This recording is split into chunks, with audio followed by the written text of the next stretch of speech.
This pizza dough mix is everything you want in your life. You can absolutely make it vegan or vegetarian. You could add any toppings you like. You could use any cheeses of choice. You can make it any way you love. It's only a few of the best quality ingredients, and it is so easy to make. I want to show you a step-by-step so that you too can enjoy beautiful pizza with a gluten-free dough that holds almost an identical taste to traditional pizza dough. It is just so good. First things first, you're going to have to buy this pizza dough mix from Nostalgica on their page. Click on the link in their bio. It's there. This is nut-free, dairy-free, grain-free, gluten-free, wheat-free, vegan, or vegetarian. They give you a replacement on the back of this package, how to replace the egg in this recipe. This dough, pizza dough mix, is made with tapioca flour, organic coconut flour, instant yeast, and sea salt. That's it. Has the most beautiful ingredients, and please always look at the back of the package because it tells you exactly what you need, how many pizzas it makes, how big the pizzas are, and the directions. But let's get started. I'll show you regardless. Dump out this pizza dough mix into a big bowl and add in 3 tablespoons of olive oil. I'm using good quality extra virgin olive oil. My olive oil is organic, but you could use any. So 3 tablespoons go in there, and make sure you're measuring it out. You're now going to add in 1 egg or a flax egg. It tells you on the back of the package how to make the flax egg, so please read the back of the package. I cannot stress that enough, you guys. You're also going to need 200 milliliters of hot water. I measured out exactly 200 milliliters, and I warmed up my water on the stove until it was right below a simmer. And just to be sure, I took out my candy thermometer. You could use any kitchen thermometer, and make sure it goes to 120 to 130 degrees Fahrenheit. And that's how you know you're in the safe zone. You really don't have to do this. You can just get some hot water. Just make sure it's not scorching and over boiling, and make sure it's also not cold. So just 200 mils of hot water goes into your bowl. Don't worry, you guys, you cannot screw this up. Add in your hot water and give everything a nice little mix. 1 egg, your pizza mix, 3 tablespoons of olive oil, and the water, and give everything a mix, and that's how easy it is. You're going to have this really loose cake-like batter consistency, and I was starting to panic here. I thought I did everything wrong. I said to myself, this is never going to work. I was just being so negative, but I was actually doing everything correct. So trust me on this. Don't panic.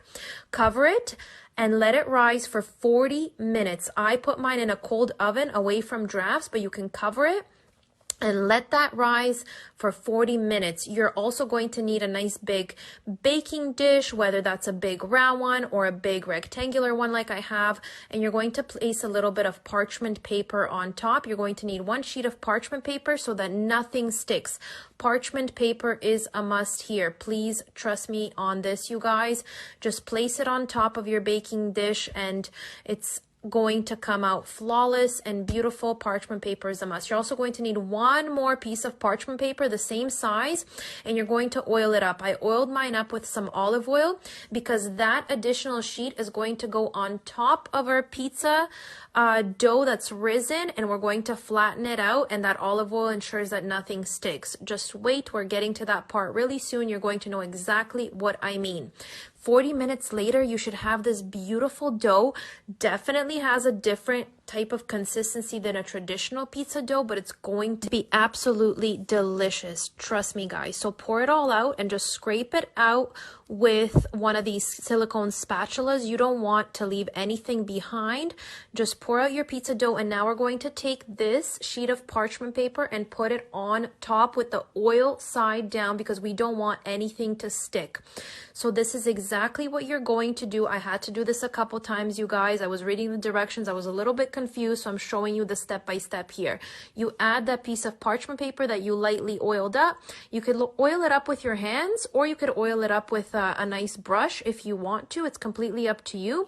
Or you could even spray it too. Make sure it's well sprayed so that that dough doesn't stick. And then we begin to kind of gently flatten out that dough and that just beautiful, beautiful pizza dough, starting from the middle and going outwards. We just want a nice, beautiful pizza shape just like this, and you're just going to flatten it out and then remove the piece of parchment paper that was on top so beautifully so that it should look like this. Nothing should stick if you oiled it up or if you sprayed down that piece of parchment paper, but it has to look just like this. And guys, make sure you have a preheated 400-degree oven. Make sure this whole time you've been preheating your oven, and we're going to bake this. On the package it says 10 minutes, but for me it honestly took 20 minutes, so you're gonna have to keep an eye on it. You're going to have to bake it until it's nice and light and golden brown on the bottom, and it should be kind of like a nice beautiful light golden brown color,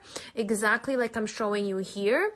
And that's how we know that our dough is actually baked and cooked. Now we can start with the toppings, and the toppings can be anything you love. You could even have it plain just like this. I actually cut a little piece to try, and it was so crispy and delicious. I could have even slathered Nutella on top of that, and it would have been amazing.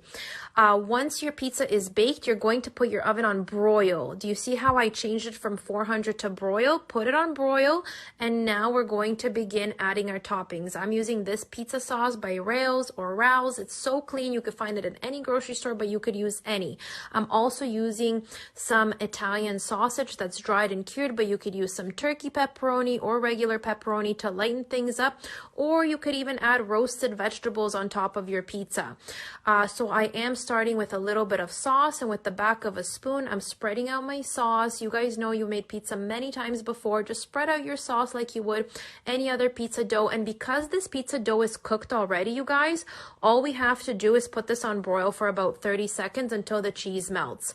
And because this pizza is already ready, I'm not sure how good it's going to be with the raw veggies. You might have to roast or caramelize your vegetables first if you wanted to do a vegetarian pizza.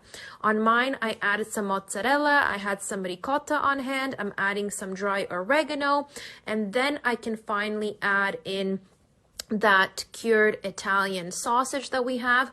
We actually get the sausage from the farmer's market. An Italian man makes it, and that's his traditional recipe, and we always buy it from him. But once again, you could use any toppings on this. Reminder, your oven should be on broil now. It should no longer be on 400. Put your pizza under the broiler just until the cheese melts.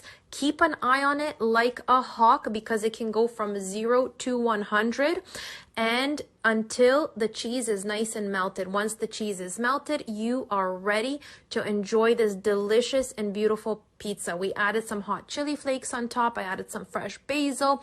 You guys can add anything you like. If you guys are vegan or vegetarian, you know what cheeses work best. So you're going to have to experiment and maybe make this like an olive oil and roasted vegetable pizza, or use any toppings that you love. I hope you guys enjoy this tutorial. I hope that it was really helpful to you guys. I hope you support a small local business and you absolutely enjoy this gluten-free, grain-free pizza dough that is to die for. And it's the best substitute to the traditional pizza dough that we all love. Trust me, you won't miss the other pizza dough.